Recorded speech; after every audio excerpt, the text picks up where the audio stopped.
What's going on, guys? Got another comic book haul video for you. Got a nice stack of books here from the flea market here in Louisville that was over Memorial Day weekend.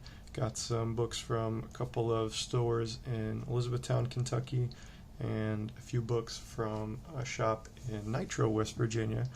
I was passing through there for work a couple weeks ago and made a stop and picked up some fun stuff. So we'll go ahead and get started here with the flea market books. Most of these were $1 each from the usual vendors. The priced books I'll show at the end of the flea market books here were from a couple of new vendors, so that's always nice to see.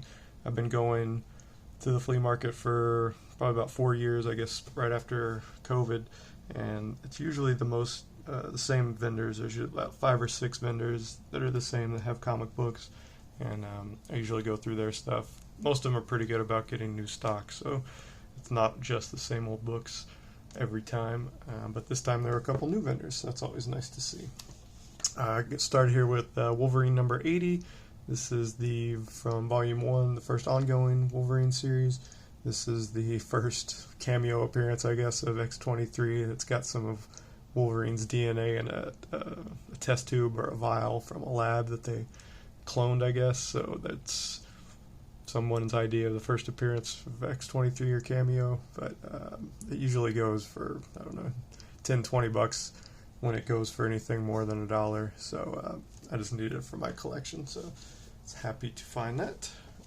Got a cool book here, this Spider-Man Mutant Agenda number 0. When I pulled this out of the bag and noticed how thick it was, and so I started flipping through it, and I had no idea it's got these spaces to cut out and paste actual strips from newspaper, and then it's got these newspaper comic strips. I guess back in the early 90s there was maybe a Spider-Man comic strip nationally syndicated that you were supposed to cut out each day and then put in this book, and then you would have a comic book. So kind of a fun idea. Would really like to see if anyone actually did this and see a completed version. I think that would be really cool. Unfortunately, this one is not that, so I'll have to keep my eyes open for the different version. Next, got a Usagi book here. This is 162, just some of the more recent Dark Horse issues. This was before IDW picked it up, and then Dark Horse has it back now, so just trying to fill out my Usagi run. Got a Transformers 0. This is from the IDW run. I think this is when IDW first picked up the Transformers license back in I think this is from 2006, so right around then. This is just the Decepticons cover here. This is in issue 0. Unfortunately, there's not a lot of Transformers action in the middle, or in the book. It's mostly just human stuff, but it's a cool cover. Happy to find that one for $1. Got Starscream on there. Next, got a fun little book here, the Star Trek Deep Space Nine ash can. And I'm going to open it up here. There's actually 2 in here. So this book has a little special place in my heart. It's got some nostalgia. I actually won this from Great Escape when I was a kid, before I even knew what an ash can was. I think my mom entered my name on like the mailing list, and they called me out of the blue and said I'd won a Star Trek Deep Space Nine ash can. And I was super excited. I had no idea what an ash can was, but I was like 11, 12 years old or something. So, anytime you win something, especially a comic book, it's the best thing in the world. So I remember going to Great Escape and picking up, it was this one, and just being really excited and really happy that I got something cool, and I had no idea what an ash can was, so that was even cooler. And then I think this is the one that was actually in Hero, the kind of Wizard knockoff, and then that's where this one was too. Wizard Premier Edition. It says 1A, and it is just number 1. So it must have been, I don't think they're the same. Guts. Hostage situation. Yeah, they're not the same book. It must have been just a different version depending on which hero you bought, but it's really cool. Not worth anything, but just some fun nostalgia. Picked up this Spider-Man Black Cat Strikes. Just grabbed this one for the cover. It's a Sana Takeda cover. Just a fun Spider-Man, and maybe like, kind of looks like War Machine Punisher without the skull. So, I don't know, just pretty cool. Got a G.I. Joe's. This is from Volume 1 of Real American Hero, 139. Unfortunately, this one's pretty beat up. It corners jacked. And there's some, it looks like a tape pull, pretty big tape pull. Cool ad for Mortal Kombat on the back, though. Just a cool Cobra Commander and Megatron cover. I was hoping this would be in better condition. I couldn't really tell through the bag that it was this beat up, but again, just for $1. Can't go wrong. Some more nostalgia here. Got Skeleton Warriors #1. This is based on the old 90s cartoon. Just a fun Saturday morning, or it might have been a after-school cartoon that I enjoyed as a younger lad. Got a Silver Surfer book. This is a more recent one. I just grabbed this one because Peter David wrote it. I like his writing, and the art on the inside is not so great, unfortunately, but again, for $1, why not? Picked up Radioactive Man. I think this is it's number 679, but this was a 6-issue miniseries. I think that's what they say. 5th in a 6-part limited series, yeah. And then, so #1 I think is #1, but then up through number 6 they have, these different, just random numbers assigned, and they kind of take a parody, a different part of comic book history, I think, based on whatever number they are and what era they're supposed to be in. And then, of course, it wouldn't be a 90s comic without a cool trading card insert inside. It's a pretty cool Radioactive Man trading card. Can't go wrong with that. Speaking of trading cards, the best trading cards probably of all time, Mr. T and the T-Force. You got Mr. T down there beating up some, I don't know, alien or something. Speed Racer. I don't know if there's a Speed Racer card inside. Definitely Mr. T. So I think this was I can't remember how long this went on, but I think the first 3 or 4 issues definitely had trading cards inside. So I was happy to find that one. It's still polybagged, so can't go wrong with that. Got a Marvel Tales. This is just a reprint of one of the early Punisher appearances. I saw the cover and I thought it was Death of Gwen Stacy reprint, but it was not. It's just a Punisher and a Tarantula appearance, so it's still pretty cool. Grabbed a Infestation sketchbook. This is the variant. It's a retailer incentive. That's the only reason I grabbed it. It was $1. Let me see down there. RI sketchbook variant cover. And this is just some cool, it's kind of like a flip book almost, but it's got, bones on the cover there. And then it's just got the different sketches of some of the IDW properties.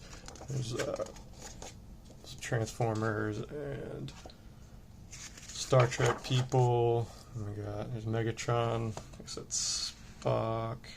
Got the ears at least. Uhura. Yikes. That's a cool Cobra Commander. I've seen that cover before on one of the books, so that's pretty cool. So just kind of a fun little one-off. I like the gallery books, and that's kind of what that is. Really happy to find this. This is Harbinger Zero, another nostalgic book. I think this was one of the coupon books that you had to send away from Valiant. If you find Harbinger Zero with the pink cover, it's got pink instead of all this blue. That one's worth like $40 or $50. This one is not, but I didn't have either one, so I just grabbed that. Grabbed one of these Devil's Reign, Chapter 6. This is the Witchblade and Elektra one. It's got a cool Michael Turner cover, and he does the interior art on the first third of the book, and then David Finch does the rest of it, and then Joe Benitez does the last few pages. So it's really cool crossover books that I enjoy, with the different artists doing different pages. I like that. It's pretty cool. Speaking of cool, got Cool World #3 here. This is a 4-issue miniseries I'm slowly working on. I found #3. I think I have #1. I think I've got 1, 2, and 3, or 1, 3, and 4. So I think I'm only missing 1 now. So I want to go back and watch this movie to see what it's like as an early Brad Pitt movie. But it was that mashup of live action and animation, like Who Framed Roger Rabbit, but more adult themed. I can't remember if this was rated R or just PG-13, but it's definitely more adult themed than Roger Rabbit. Another movie adaptation here. We got Coneheads. I was flipping through this one. I was curious if this might be the first appearance of Chris Farley in comic books. I don't know if there was a like Black Sheep comic or Tommy Boy or anything like that, or if he might have just been in like the Saturday Night Live adaptation. So it's kind of a fun thing. I love that Coneheads movie. I got this Avengers West Coast number 50, just like the cover, cool Human Torch cover, and it's a newsstand in pretty decent shape, so I was happy to find that one for $1. And then the last of the dollar books here, got this Adventures in DC Universe number 3. Grabbed this one because of the Bruce Timm art down here. He does this panel, or this section of the cover, and then there's like a 4 or 5 page story in there where he does all the art, so that's pretty cool. It's got Batman, Poison Ivy on a cruise ship, it looked like. So pretty cool dollar books. Happy to find all of those. Then some priced books here. Got a Captain America. This is number 127. Picked this one up for $5. No real significance here. Just I'm happy to see a, I think this was from the late 60s. Captain America for $5 in decent shape. It's complete. It looks like the staples may have been added in afterwards. You can see that's the staple. Somebody might have just stapled through. It's not on the spine, but whatever. It's still in great shape, and it's only $5. Can't go wrong with that. This was the most I spent on a book at the flea market. This was $25. This was Captain Marvel number 4. Just a cool Submariner cover, an early Captain Marvel book. This was before he got his red and blue costume that I associate him with, but I didn't think $25 for such an early issue of this was a bad price at all, so I grabbed that. And then I got number 7. This one was $16. Again, really good shape for a book from the late 60s, so I was happy to find that for $16. Or I think, let's see, it was $25, $16. I think I got those two, and then this last Captain Marvel book of him in his more recognizable to me suit. This one was priced at $5. I think I did 40. Did you do 40 for all those? 25 and 21, 40. I think you may have did 40 for all 3 of them. But anyway, just slowly trying to piece this Captain Marvel run together. I don't mind paying more than $1 for these, obviously, because it's hard to find them in decent shape for that much, and especially the early issues. I don't know if I'll ever find those for $1, so I don't mind paying up for those. And these were from one of the new vendors there, so I was happy to see new books and a new face, so I wanted to buy some stuff from him to help him, or to entice him to come back. And then the last book I got from the flea market is this Warlock number 8, and this one was also $5. Warlock, just one of my favorite cosmic characters. Again, slowly just trying to build out this run for as cheaply as possible. It's hard to find these for less than $5. Sometimes you can find them for 1 or 2, but they're really beat up. At least that's been my experience, so I don't mind paying more for them.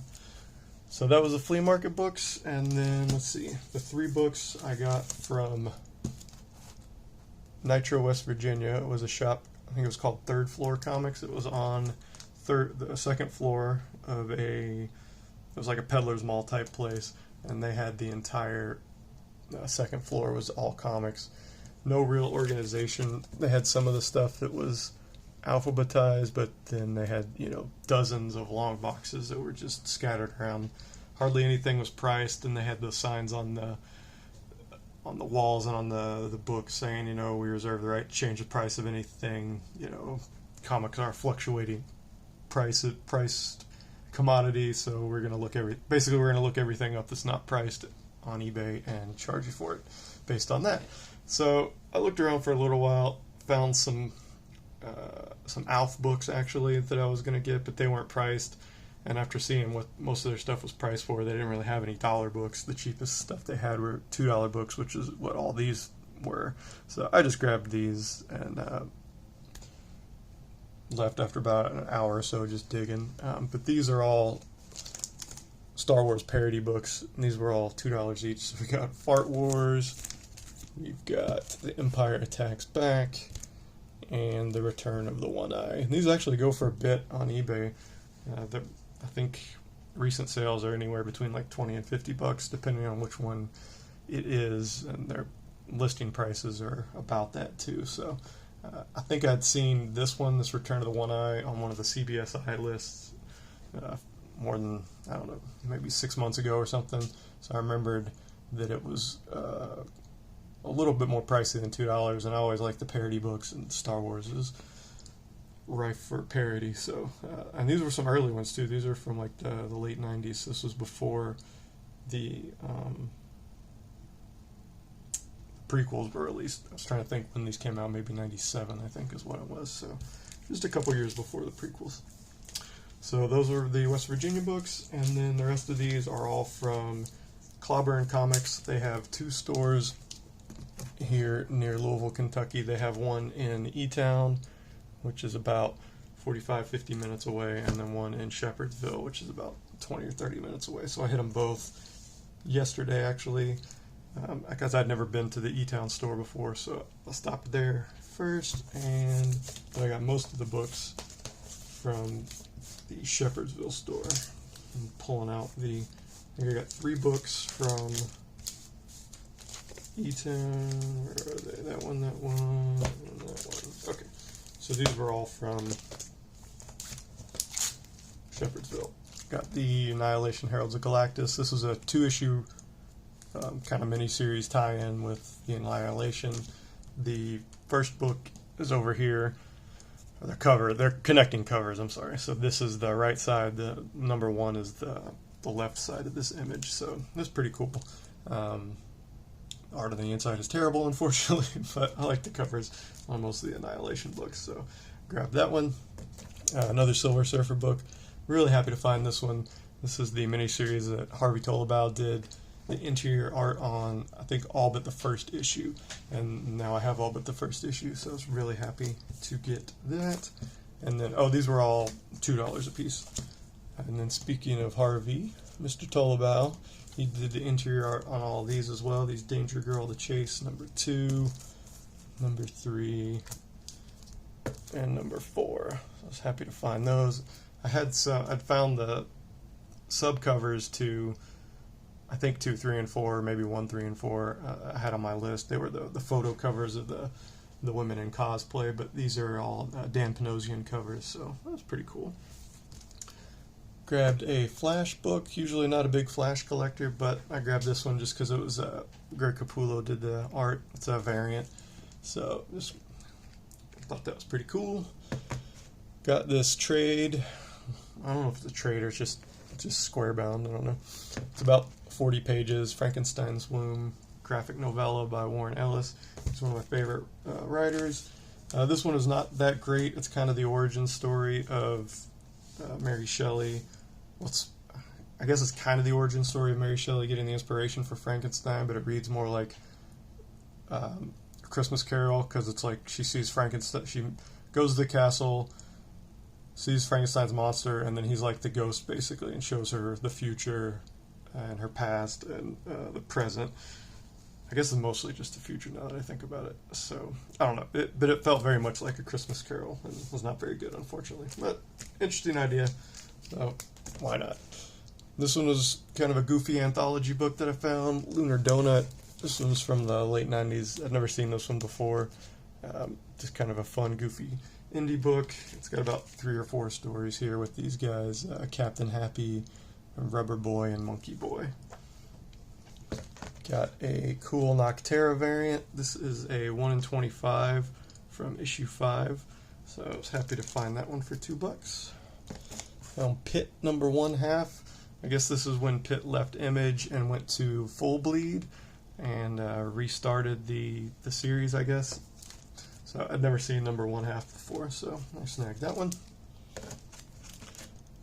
I do enjoy the crossover stuff, so I grabbed this Prime versus Incredible Hulk number 0. That was pretty cool.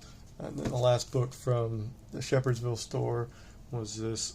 It's a Scarlet Crush. You can't really see it because her hair is covering up most of Scarlet.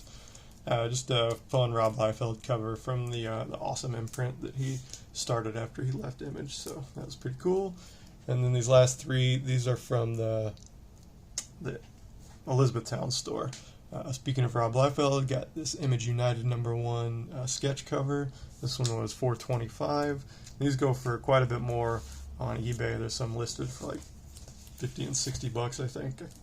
I didn't see if that's how much they were selling for, but I knew I didn't have this one, and I just like the crossover stuff, and you can find the variants too. That's fun. And speaking of weird variants, this is Dreams of the Dark Child. This one was also $4.25. This is a promo comic that you could only get from Tower Records when there used to be record stores. I think the only Tower Records left might be the one in LA. I'm not sure where this one came from. I don't think we had any Tower Records around this part of the country. Surely there were some in the Midwest, probably in like Chicago and stuff, but definitely not around where I lived in Kentucky growing up. We were Sam Goody, Suncoast, stuff like that. But just kind of a fun promo comic that I'd never seen before. Just like this one, Fall of Grayskull #1. The Fall of Grayskull was a fan film that came out. It looked like in like the early or the mid 2010s, and this was some kind of promotional comic for that. It was a prologue to that story. So I haven't watched the film yet. I saw it I found it on YouTube, but I haven't watched it yet. So I'm not sure what it is. I think I read the introduction to this, and I think it said that the Fall of Grayskull is basically just a big long action sequence, which is cool. If it's, depending on the production value and everything, fan films are hit or miss, I guess. But I'll give this one a watch. And again, I've never seen this before, so just kind of a fun promo comic that looked interesting. Alright, so that is going to wrap it up for this video, guys. I hope you enjoyed it, and I will talk to you later. Bye.